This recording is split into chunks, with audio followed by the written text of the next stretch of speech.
Um trabalhador desce sozinho em um tanque para realizar um serviço simples. Poucos minutos depois, ele começa a se sentir mal e desmaia. Sem pensar duas vezes, um colega entra para tentar resgatá-lo e também perde a consciência. Em questão de minutos, 2 vidas estão em risco, tudo por causa de um inimigo invisível e silencioso. Essa não é uma história incomum. Acidentes em espaços confinados continuam a acontecer com frequência, muitas vezes por desconhecimento ou negligência. Mas afinal, o que são esses espaços? Por que eles são tão perigosos e o que pode ser feito para evitar tragédias como essa? Nesse episódio vamos revelar os bastidores dos chamados espaços confinados, ambientes fechados ou de difícil acesso, onde a falta de ventilação adequada, a presença de gases tóxicos e a ausência de protocolos podem se tornar letais. Você vai entender o que determina a NR33, conhecer os tipos mais comuns desses ambientes e descobrir como os bombeiros e equipes de emergência atuam nesses resgates complexos. Seja bem-vindo ao canal. Aqui você encontra documentários impactantes, bastidores do serviço de emergência e ocorrências reais de bombeiros, porque às vezes o maior perigo está no que não vê.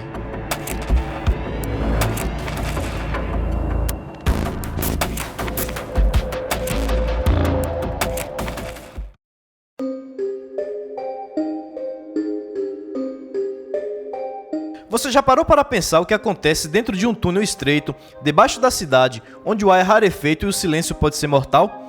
Espaços confinados são ambientes que não foram projetados para a ocupação humana contínua, ou seja, são locais de acesso restrito, com entrada e saída difíceis, ventilação precária e alto risco à saúde ou à vida de quem entra sem os devidos cuidados. A NR33, norma regulamentadora do Ministério do Trabalho, define espaço confinado como qualquer ambiente não projetado para a ocupação humana contínua, com meios limitados de entrada e saída e ventilação insuficiente para remover contaminantes ou manter oxigênio em níveis seguros. Mas a definição técnica não é suficiente para transmitir o verdadeiro perigo desses locais. É preciso ver, sentir e entender o que está em jogo. Vamos conhecer agora os principais tipos de espaços confinados, aqueles que, apesar de parecerem inofensivos à primeira vista, podem esconder armadilhas mortais. Galerias de esgoto. Talvez o tipo mais conhecido e também um dos mais perigosos. As galerias subterrâneas de esgoto acumulam gases tóxicos como sulfeto de hidrogênio, metano e amônia. A falta de ventilação, o risco de afogamento e o ambiente hostil tornam qualquer operação ali extremamente delicada. Um passo em falso pode ser fatal. Além disso, o risco de contaminação biológica é constante. Silos agrícolas. Na zona rural, silos guardam grãos em grandes volumes. Por dentro, funcionam como armadilhas. Em poucos segundos, um trabalhador pode ser engolido sem tempo de reagir. O ar fica quente, o pó permanece no ambiente e gases da fermentação tornam o local quase inviável sem EPI adequado. O risco de asfixia e de colapso respiratório é altíssimo. Poços. Comuns em áreas urbanas e rurais, os poços podem parecer apenas buracos profundos, mas são armadilhas verticais com oxigênio rarefeito, paredes escorregadias e grande dificuldade de resgate. O tempo de resposta é crucial e qualquer hesitação pode custar vidas. Caixas d'água. Espaços estreitos e escorregadios, geralmente mal ventilados e com acesso limitado. As caixas d'água, especialmente de grandes edifícios ou indústrias, podem acumular gases provenientes de produtos de limpeza ou reações químicas. Além disso, a entrada de um trabalhador sem linha de vida e sem monitoramento externo pode resultar em um confinamento fatal. Túneis. Podem ser túneis de saneamento, túneis de obra, túneis para cabos ou infraestrutura urbana. O risco se multiplica: colapso estrutural, acúmulo de gases, contato com fiações elétricas e a dificuldade extrema de retirada de vítimas. Operações nesses locais exigem treinamento rigoroso, equipamentos específicos e protocolos milimétricos. Tanques de combustível. Tanto subterrâneos quanto de caminhão, esses tanques são armadilhas invisíveis. No posto, vapores inflamáveis e oxigênio rarefeito tornam o interior dos tanques um risco fatal. Um passo em falso, sem ventilação ou medição de gases, pode levar a asfixia em segundos. Nos caminhões, a limpeza interna é uma das tarefas mais letais. O trabalhador entra achando que é rápido, mas o ar tóxico derruba em instantes. O colega que tenta ajudar, sem proteção, vira a segunda vítima. Sem linha de vida, sem monitoramento, o tanque vira uma câmara de morte. Esses são apenas alguns exemplos. O que todos esses espaços têm em comum é a ilusão de segurança. À primeira vista, podem parecer locais simples, mas a verdade é que um espaço confinado não perdoa erros. Em muitos acidentes, o maior perigo não está no primeiro a entrar, mas no segundo. Aquele que, movido pelo instinto de ajudar, desce às pressas, sem equipamento, sem monitoramento, sem qualquer proteção, e acaba se tornando mais uma vítima, multiplicando o drama em questão de segundos. O que torna esses ambientes ainda mais perigosos são os riscos invisíveis, aqueles que não se vê, não se ouve, não se sente até ser tarde demais. A deficiência de oxigênio, a presença de gases tóxicos como sulfeto de hidrogênio e monóxido de carbono, o risco de explosões, calor extremo ou até mesmo colapso estrutural, todos esses fatores tornam cada segundo lá dentro uma corrida contra a morte. E é por isso que existem normas técnicas rigorosas, treinamentos obrigatórios e protocolos específicos, porque em espaços confinados não há espaço para improviso. A única forma de evitar tragédias é conhecendo os riscos e respeitando cada etapa do procedimento. No próximo capítulo, vamos abrir as portas da emergência para mostrar como os bombeiros atuam em resgates dentro de espaços confinados. Você vai conhecer os equipamentos utilizados, as táticas adotadas e os detalhes de operações que exigem precisão absoluta, mesmo nos ambientes mais hostis que existem.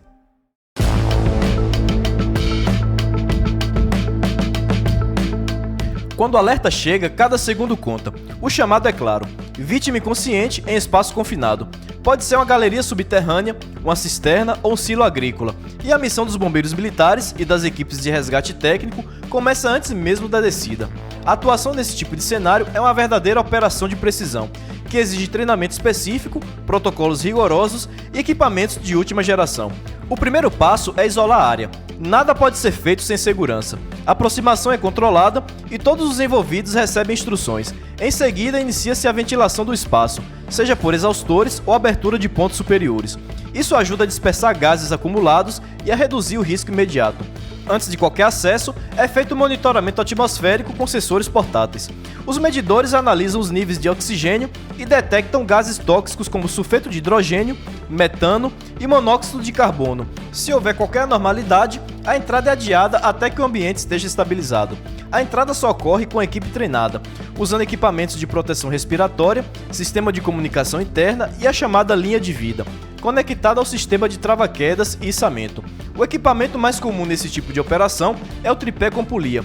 Posicionado sobre o ponto de acesso, ele permite descer e subir o resgatador de forma controlada e rápida, mesmo em espaços verticais estreitos. Durante toda a operação, a equipe externa acompanha cada movimento por meio de rádio ou comunicação direta via intercomunicador. A qualquer sinal de risco, como tontura, falha de comunicação ou alteração dos sensores, a retirada é imediata. A retirada da vítima é feita com um sistema de içamento. Muitas vezes, ela precisa ser amarrada a uma maca rígida especial ou içada com um cinto de segurança para evitar agravamento das lesões. Cada detalhe é monitorado. Esse tipo de resgate também é cenário constante em treinamentos reais dos corpos de bombeiros e da defesa civil. Em simulações que reproduzem acidentes verídicos, os profissionais treinam repetidamente os procedimentos para reduzir o tempo de resposta e maximizar as chances de sobrevivência. Infográficos animados podem ilustrar cada fase dessa operação: isolamento, ventilação, análise de gases, acesso técnico e içamento da vítima. Mesmo com todo esse preparo, o ambiente confinado continua sendo um dos mais desafiadores do mundo do resgate. É uma batalha travada em silêncio, na escuridão, com o tempo como o maior inimigo. E por trás de cada operação bem-sucedida, há um esforço coletivo de prevenção, treinamento e respeito aos protocolos, porque nesses ambientes, um erro não dá segunda chance. No próximo capítulo, vamos entender o que a legislação exige, o que costuma falhar e quais foram os casos reais já registrados no Brasil.